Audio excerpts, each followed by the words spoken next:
Amour, amitié, vie sociale ou politique, les mots sont les premières briques de toute révolution ou de fantastique rempart contre l'immobilisme, l'isolement et le renoncement. Sur ce, mesdames, messieurs, bonjour. Très heureux de vous retrouver sur Panafricanist TV, la chaîne de télévision des panafricanistes, où nous apportons le meilleur de l'information sur un plateau d'argent. Notre grande interrogation du jour, insécurité sanitaire, une molécule dangereuse distribuée en Afrique, le début du grand remplacement, c'est notre grande interrogation. Mesdames, messieurs, il faut bien qu'on vous explique quelque chose. Il y a une information scientifique qui bouleverse actuellement le monde de la médecine actuelle, mais dont personne ne veut en parler. Il s'agit d'un effet secondaire du paracétamol qui est l'un des composants actifs dans le Doliprane. Dans une boîte de Doliprane, tu as du paracétamol. Vous avez du paracétamol donc. Le paracétamol est l'un des produits les plus prescrits sur le continent africain et surtout en Afrique francophone pour les douleurs etc.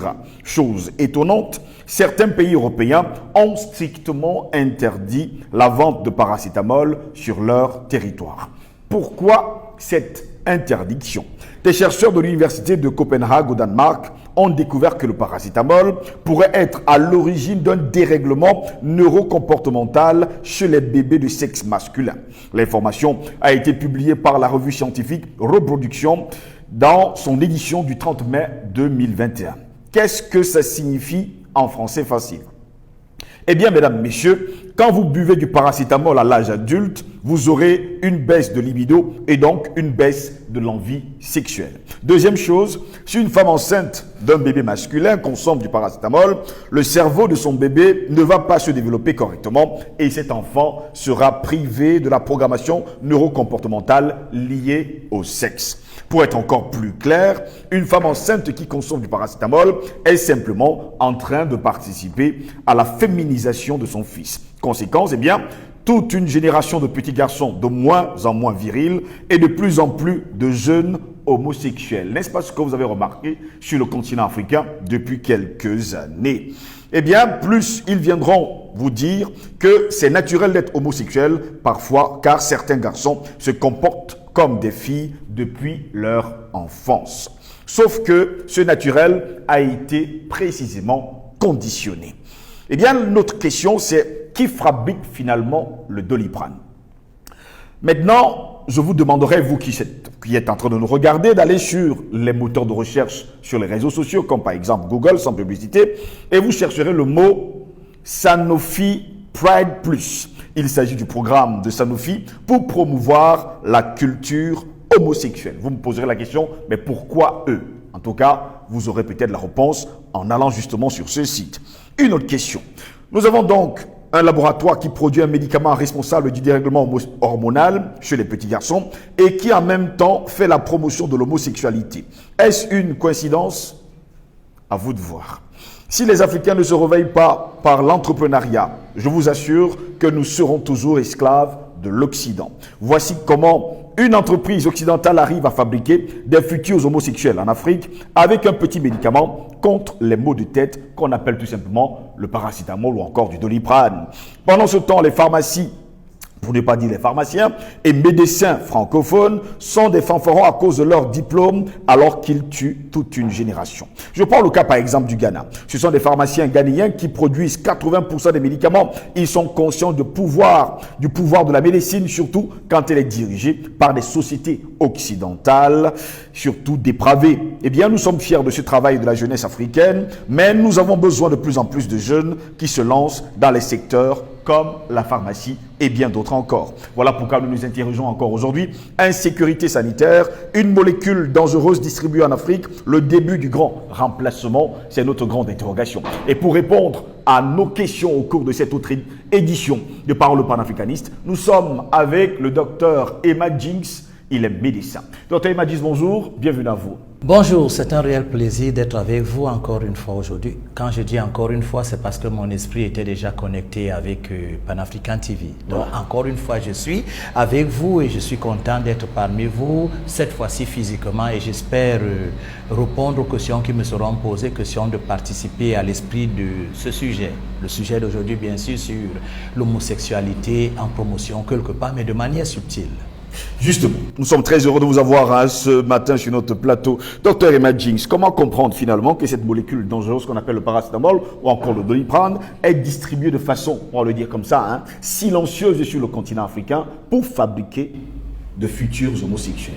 Comment est-ce que le sida est aujourd'hui promu en Afrique? De manière subtile. Donc, les gouvernements envoient des milliards aux firmes pharmaceutiques pour que les ARV soient à disposition gratuitement aux populations. Et les firmes pharmaceutiques envoient des millions aux fonctionnaires pour installer le véritable sida qui se trouve sur les tests.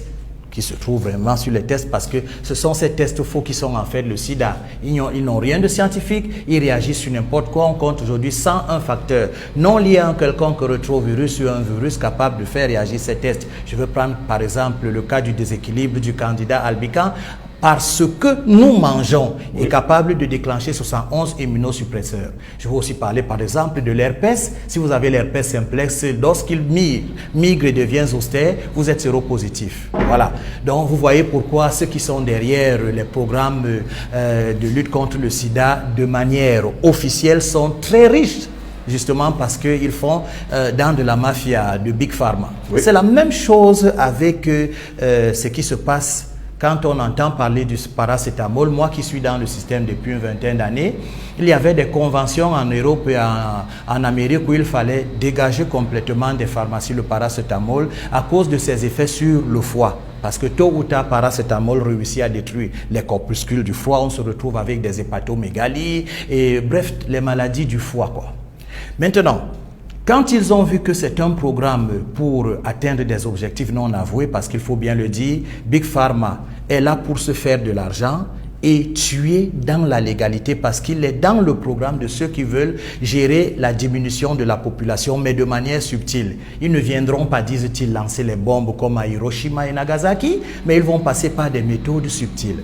Alors, lorsqu'on remarque que le paracétamol est dangereux, on essaye d'abaisser sa force, de façon à ce qu'il reste essentiellement anti-inflammatoire. Donc, on diminue assez de doses, mais dans Doliprane, on ne vous dit pas qu'il y a un programme qui est agencé.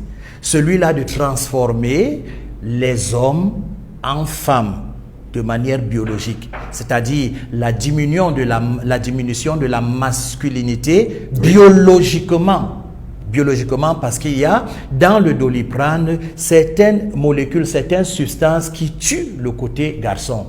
C'est-à-dire, c'est capable de diminuer à la naissance la testostérone chez un enfant mâle et il commence à développer des caractères féminins. Et ça peut même aller jusqu'à influer sur sa physiologie. Parce qu'il peut développer des seins, pas des mamelles, il peut avoir des hanches. On a vu, il peut être imberbe et on en voit souvent qui sont des hommes, mais ils ont un large départ, comme on dit couramment, vous allez permettre le terme, et ils développent des seins avec une voix féminine. Voilà, parfois c'est naturel. Curieusement, nos ancêtres, nos parents n'ont pas connu ces pathologies, mais aujourd'hui ça devient récurrent à cause de la transformation que peuvent nous donner vaccins, médicaments que nous ne contrôlons pas. Parce que même le médecin que je suis, je ne connais pas ce qu'ils font, parce qu'ils ont préparé un autre corps de métier pour nous enseigner après l'école, c'est-à-dire les délégués médicaux, qui sont moins instruits que nous, parce que c'est un bac plus 1 jusque-là, et c'est eux qui nous donnent des cours après la faculté de médecine. Donc du coup, on se retrouve, nous autres médecins, nous sommes, je peux dire, ces pions pour réaliser les dessins lugubres et sombres des firmes pharmaceutiques. Vous verrez plus tard et dans les jours à venir qu'il n'y a pas seulement le Doliprane, mais restons dans le Doliprane qui est capable, comme je vous l'ai dit, de changer comportementalement le fœtus. Si la maman prend Doliprane constamment et nous sommes formés pour ne que prescrire dans la plupart des cas, il y a de fortes chances qu'elle soit dans le circuit de ce plan sans être, en fait, comme un damier sur un pion sur un damier. Un pion sur un damier, merci. Et jusqu'à preuve de contraire, on ne comprend pas. Il faut quand même dire que c'est des chercheurs de l'université de Copenhague au Danemark, nous sommes là en Europe, qui ont découvert que ce paracétamol pourrait être à l'origine d'un dérèglement neurocomportemental chez les bébés de sexe masculin. L'information, il faut le préciser encore une nouvelle fois, a été publiée par la revue scientifique Reproduction dans son édition du 30 mai 2021. Qu'est-ce que ça signifie? Qu'est-ce qu'il y a dans ce paracétamol, pour ne pas dire dans ce Doliprane, qui féminise finalement un fœtus? Vous voyez, j'ai souvent dit, expliqué que le médicament n'est pas intelligent. Mais dans la tête de celui qui lit une grande notice d'un sulfamide ou bien d'un médicament classique qu'on utilise tous les jours, oui, il a comme l'impression, parce que le médecin ne le lui dit pas, que ce sont des molécules intelligentes. Je veux prendre par exemple le cas de Bactrim qui est un antibiotique classique, par excellence même l'un des premiers, oui, et le plus utilisé, même s'il y a son frère qui est Cotrim, c'est les sulfamides, c'est la même chose. Vous savez, avec la pharmacie, on peut juste changer I, on change E, ainsi de suite, mais le paracétamol a plusieurs dérivés comme le fameux Bactrim qui est sulfamide et qui est antibiotique. Voyez-vous. Donc, qu'est-ce que fait le médicament en fait dans ton organisme? Ça crée une réaction de réponse par l'organisme. Ça crée une réaction et l'organisme répond. Dans le but d'attaquer ou bien phagocyter le poison, mais par ricochet fait du balayage et du nettoyage. Ça veut dire quoi? Dans la plupart des cas, les médicaments sont des poisons qui incitent le système immunitaire à une réaction incisive. Ce sont des anticorps qui viennent phagocyter l'ennemi, mais par ricochet font du balayage, du nettoyage, du redressement. C'est ça la subtilité du système immunitaire. Et on a comme l'impression qu'on est guéri d'une attaque. Vous voyez, c'est pas le médicament qui se transforme en un militaire qui a la Kalachnikov et puis il veut détruire le bandit ou bien le criminel qui est dans les parages. Non, non, non, non. Le médicament crée à partir de vos ressources, à partir de votre organisme, des réactions qui entrent en jeu et font balayage, nettoyage, mais vous êtes intoxiqué quelque part. Maintenant, ce qui est plus dangereux avec Big Pharma, c'est que, et vous vous souvenez là-dessus, au sorti de la scène politique, Winston Churchill a lancé un discours qui était un avertissement. Oui. Il a dit, il se prépare dans les laboratoires des grandes pharmacies des choses non avouées, mais qui seraient dangereuses plus que toutes les guerres. La guerre bactériologique, et plus tard, il a même fait allusion à la guerre génétique par ciblage. Guerre génétique par ciblage. Donc, on cible une certaine population et on injecte. Est-ce pour dire aujourd'hui que la population africaine est ciblée depuis longtemps? Mais bien sûr, ça s'est passé avec le coronavirus tout récemment aux États-Unis parce que les Noirs étaient plus touchés.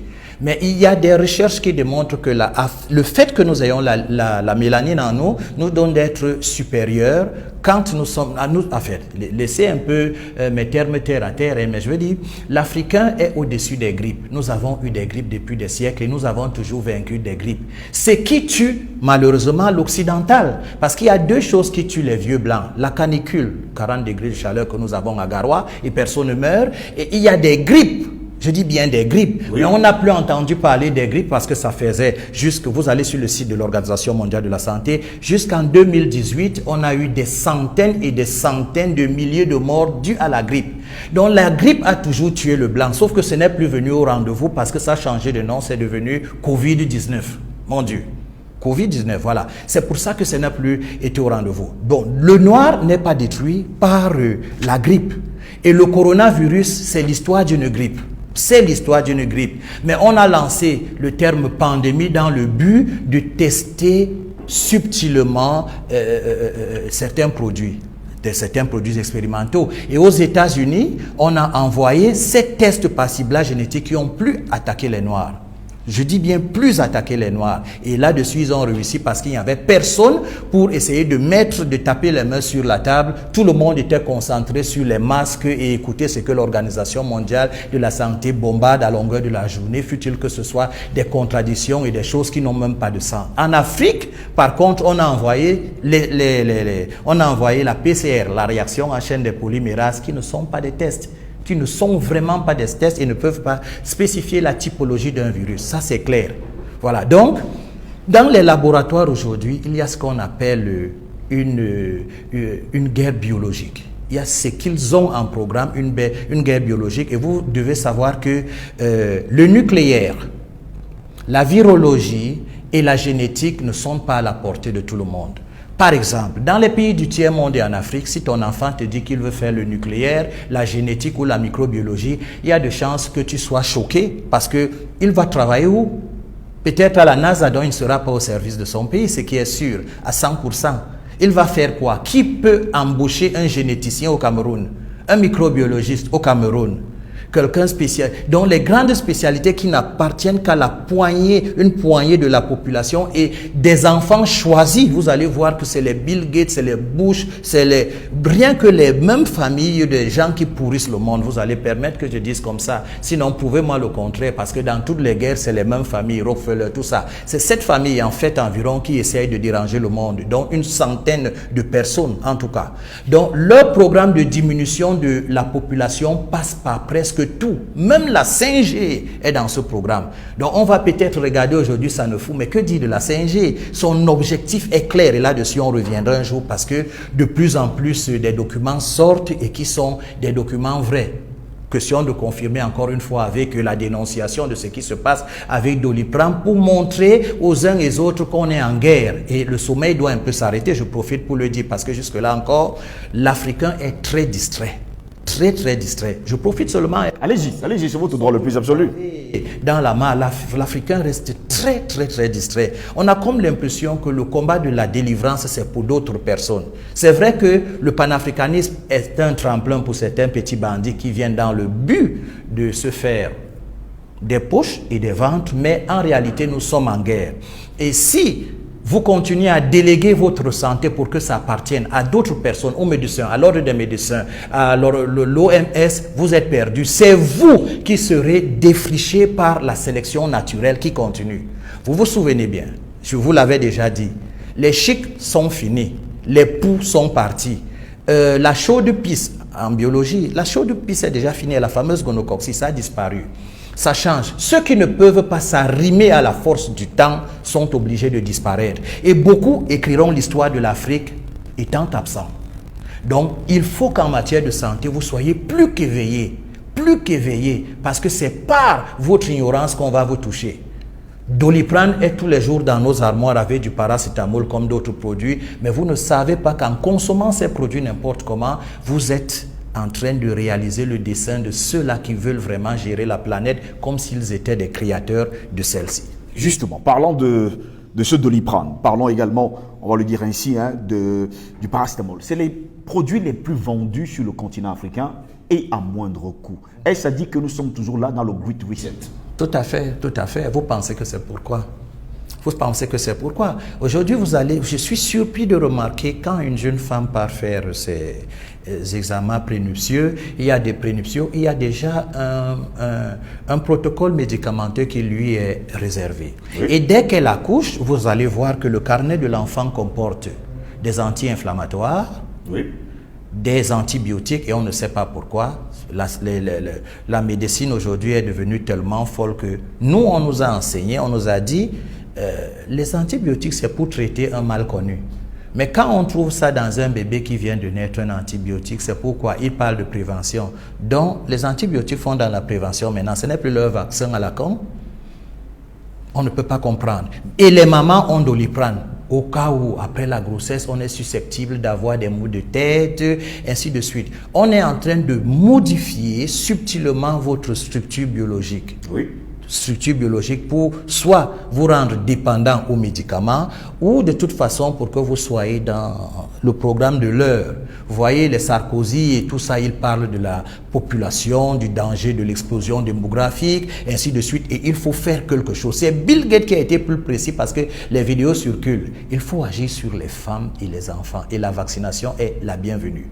Entre parenthèses. Sauf que pour l'instant, Doliprane participe à la féminisation. Et quand tout le monde est féminisé, on a plus la chance d'avoir des homosexuels qui vont adopter des enfants. Mais faut-il dire aujourd'hui que finalement, on a besoin d'une société homosexuelle entièrement? Non, pour réussir à baisser la population, l'homosexualité est bienvenue. Parce qu'en proposant l'homosexualité, on ne donne pas à tous les gouvernements d'accepter le mariage homosexuel. On peut permettre l'adoption d'un enfant. Mais cet enfant qui a un père, mère et une mère-père, je ne sais pas s'il faut le dire comme ça. Une mère-mère et un père-père. Allez savoir. Hein? Voilà, il y a ceci de particulier. Dans 20 ans, si le système est réussi, parce que l'Organisation mondiale de la santé, dans ses textes secrets, parle justement de l'homosexualisation de la population, justement pour diminuer celle-ci. parce que vous voyez-vous, c'est un programme de diminution. Ça, c'est le côté visible. Mais c'est un côté aussi vrai, parce qu'il y a un autre côté occulte. Et on ne va pas toujours fermer les oreilles parce qu'on parle de laïcité. Les enjeux spirituels sont dans cette histoire. Le monsieur qu'on appelle là, Lucifer, ou bien le grand architecte, existe bel et bien. Il existe bel et bien. Je ne veux pas dire Satan parce qu'on va dire que je veux apporter la religion dans ceci, mais le grand maître de l'univers, l'architecte par excellence, Satan existe bel et bien. Et il a un objectif à atteindre. Il veut gérer le nouvel ordre mondial lui-même de façon à ce que le chaos soit le partage des êtres humains. Mais dans cette philosophie sale, on dit quand même aux intellectuels, aux éveillés, pour purifier le monde, il faut qu'il y ait équilibre entre le bien et le mal. Et nul ne sera sanctifié s'il ne s'est sali en profondeur. Et celui qui est amené à faire des conneries pour blesser la planète de par des populations qui sont obligées d'être détruites, asservies, persécutées, ils le font en sachant qu'ils sont en train de créer une sorte de purification. Mais ce sont des théories, des bombes idéologiques inutiles qui ne servent à rien, des mensonges par la plupart des cas. Et vous vous retrouvez en train de participer à quelque chose que tôt ou tard vous payerez d'une manière ou d'une autre. Donc, je dis bien, les enjeux qu'on voit, c'est l'homosexualisation de la planète, mais ça entre dans la diminution de la planète. En réalité, c'est un programme. Il faut à tout prix. Bill Gates pense qu'il faut diminuer 80% de la population. Ce n'est pas de la parano. Hein. Les vidéos circulent. Et un jour, peut-être ici, on va vous passer ces vidéos. Ce n'est pas une histoire qu'on invente. D'un côté, il faut diminuer la population, mais d'un autre, il faut que le grand maître de l'univers, le grand architecte, qu'on reconnaît là, la franc-maçonnerie, parce que dès que vous voulez vous entrer dans on vous met dans la franc-maçonnerie, vous faites allégeance au grand maître, à l'architecte, au grand architecte. Mais ce grand architecte existe bel et bien, ce n'est pas une histoire de paranoïa ou bien, il existe bel et bien. Parce que plus tard, vous pouvez entrer en contact avec lui. Plus tard, dans la franc-maçonnerie, par exemple, il y a un niveau où vous entrez en contact avec ce monsieur ou l'un de ses forts officiers. Et là, vous comprenez pourquoi est-ce que vous êtes obligé de faire ce qu'il demande. Mais si vous vous rebellez, comme un suicidaire peut décider, je ne marche plus avec Saddam Hussein, par exemple, et je me suicide. Saddam Hussein, par exemple, parce que ces grands lieutenants, quand ils voulaient l'abandonner, ils étaient abattus. D'autres profitaient. Mais on joue sur votre mental et on essaye de vous convaincre que pour la purification de la vie, il faut que le bien et le mal soient sur une bonne balance. Et ceux qui parlent du bien et qui ne veulent pas s'abaisser ne seront jamais purifiés. Ça veut dire que toi là, tu n'es pas pur si tu ne t'es jamais salué à fond. Et pour te salir à fond, il y a l'homosexualité, il y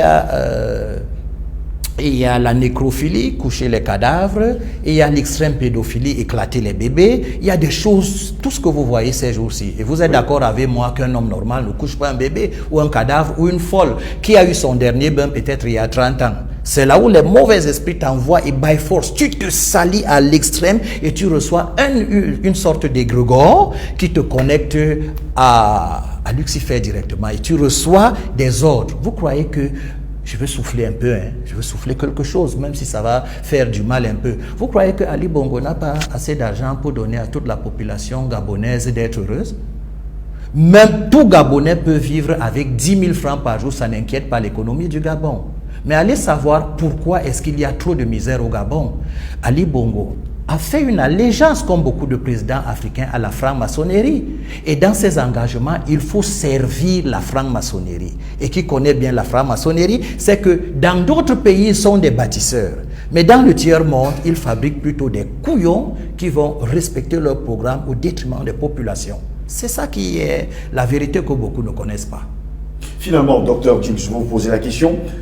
Les Big Pharma sont supérieurs aujourd'hui à l'Organisation mondiale de la santé ou alors ils sont complices? Qu'est-ce que l'Organisation mondiale de la santé? Qu'est-ce que l'Organisation mondiale de la santé? Ça n'a jamais été au service de la santé, jamais du tout. L'Organisation mondiale de la santé diffère dans la santé, mais c'est différent. Sauf que de temps en temps, pour tromper le monde, parce que vous savez, je dis toujours, si le diable vient avec les cornes sur cette terre, beaucoup de gens vont fuir. On utilise le diable blanchi, hein, le diable en robe blanche. Voilà. Donc, l'Organisation mondiale de la santé, c'est un banditisme international qui surfe au bénéfice des firmes pharmaceutiques. Si vous ne le croyez pas, sur le Covid, qu'est-ce qu'ils ont dit? Mensonge, mensonge, mensonge et mensonge. N'est-ce pas, on a dit qu'en Afrique, par exemple, les cadavres joncheraient les rues. Les rues, oui, justement. Ils ont donné des chiffres qui ne sont exacts en rien. Ils ont été en faveur de ceux qui peuvent créer une forte psychose.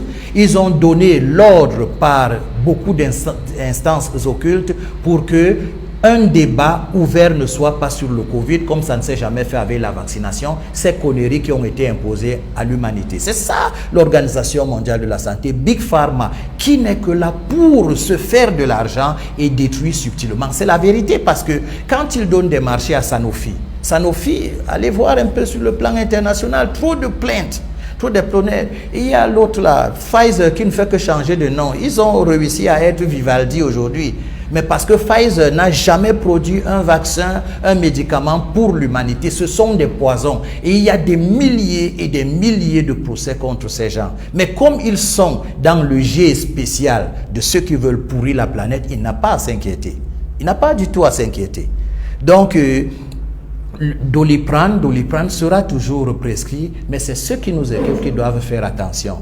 L'ordre des pharmaciens pourra porter plainte à un moment donné, mais nous ne sommes pas en train de parler de l'Afrique et du Cameroun uniquement. En tout cas, moi, je parle du paracétamol sur terre, parce que je connais ce qui va se passer aujourd'hui avec des intrigues, des machins, ceci. Je parle du paracétamol sur terre. Et je parle de Doliprane, qui est un programme vrai de féminisation des hommes, avec des molécules spéciales qui sont capables de s'accrocher sur le plan génétique et influer d'une manière subtile. Et là-dessus, on va me demander, donc on peut agir sur la génétique humaine. On ne le savait pas avant, mais les découvertes récentes montrent qu'on peut changer le comportement d'un homme en accrochant le système génétique et en agissant sur le cerveau et le grand système nerveux central de manière subtile, par ondes interposées, par production chimique. Bref, il y a beaucoup de choses pour maintenir l'homme dans le programme qu'ils veulent, ceux-là qu'ils pensent qu'ils sont les propriétaires de la planète. Maintenant, nous qui sommes sur le continent africain, puisqu'on sait maintenant que le Doliprane et le paracétamol sont dangereux pour la santé, que devons-nous faire? Mais nous devons retourner nous devons... Vous voyez, vous avez cité quelque chose là maintenant, je reviens. Le Ghana, à 80%, produit ses produits. Oui. On peut comprendre que c'est la bénédiction. On peut comprendre que c'est la bénédiction des pays anglophones, oui, des pays anglophones qui n'ont pas souffert de la colonisation de la France, parce que les 14 pays autour de la France sont au même diapason, même s'il y a un peu de différence, moins 50 plus 50 reste la même chose. Voilà. Donc, les Africains n'ont plus besoin des impositions externes. On peut faire des phytomédicaments. La technologie a été distribuée dans le monde. On a des anti-inflammatoires efficaces, par exemple, à base de curcuma et du gingembre. Parce qu'on utilise dans la plupart des cas ces paracétamol comme anti-inflammatoire et antidouleur. Mais il y a beaucoup de plantes qu'il faut expérimenter pour en finir avec tout ça. Ou bien non-même produire. Parce qu'il y a des formules qui peuvent être anti-inflammatoires, antidouleurs, sans passer par les ajouts qu'ils font pour mettre les gens dans des programmes malsains. Comme ce que fait Sanofi plus Pride. Oui, comme ce que fait Sanofi plus Pride. Et là-dessus, on est obligé d'interpeller encore les pouvoirs publics pour qu'ils se réveillent. Oui. Moi, je ne comprends pas pourquoi nous mendions notre pitance, pourquoi nous sommes toujours en train de tendre la main alors que nous avons tout.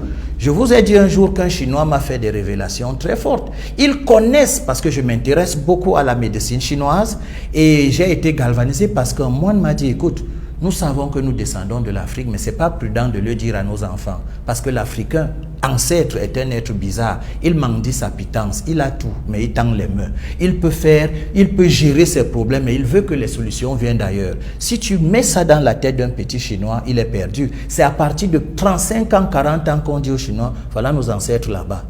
Vous voyez? Donc les Noirs doivent changer radicalement.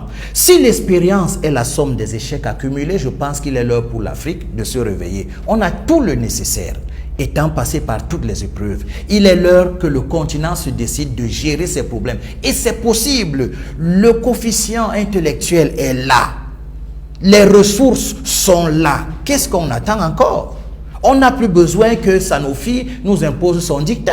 On n'a plus besoin que l'OMS on peut collaborer dans une force Afrique de la santé au niveau de l'Union africaine à condition qu'elle cesse d'être cette chauve-souris bizarre là. Mais je parle d'une vraie Union africaine et qu'on tienne compte de ce que nos indépendances là sont de façade. Excusez-moi. Allez-y, c'est votre droit le plus absolu, allez-y. Nos indépendances sont de façade.